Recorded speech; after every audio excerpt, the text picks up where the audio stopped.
dushadiyo laadiyo xaraab dheer langabi ku taaloy lulayaan dabayluhu xiisaha ku laalane kalgacaylkii lumiye loxoskii ku dumiye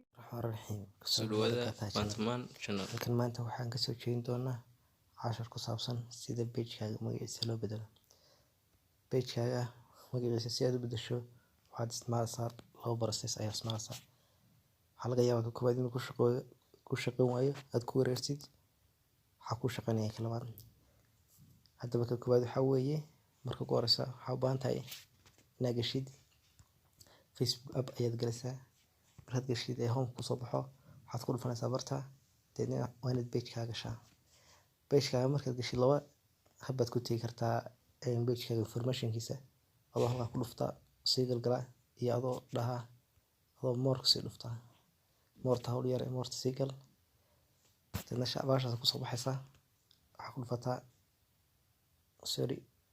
edit page ku dhufo information markaad ku dhufatid waxaa kusoo baxaysaa qanadaas kusoo baxaysaa deedna waa kan ku dhufo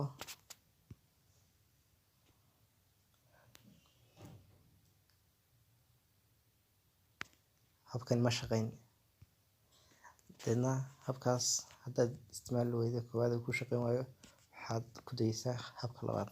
habka labaad waxaan hubaa inuu ku shaqeynayo. marka hore waxaa gashaa Play Store waxaa galaysaa Google Chrome markaa gashid halka waxaa ku qortaa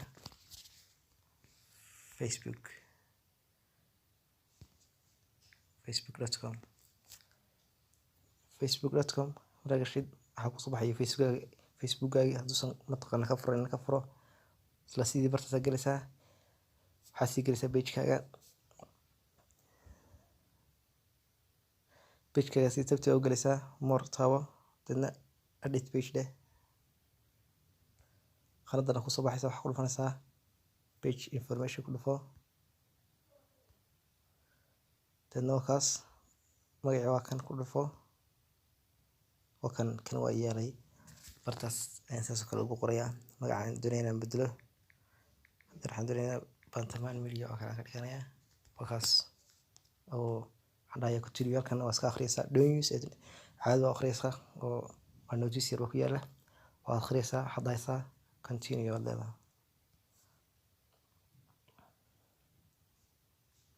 deedna magaciisa loo bedelay buu ku leeyahay waxayna kugu qaadanaysaa notice-ka waxaa loo baahan yahay inaad akhrisid loo baahan yahay deedna waxaa dhahayaa request change waad taabanaysaa.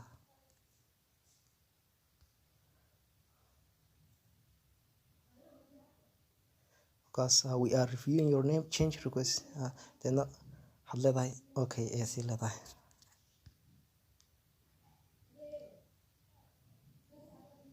magacayga kaas waa la bedelay waxaan ku sheegaa oo magacii iga bedelay kaas hadeer iguma qora kii marka hore sidaas ayaad ugu bedeli kartaa habka labaad isticmaal. aad baan ii salaamaya. assalaamu calaykum waraxmatullaahi wabarakaatuh.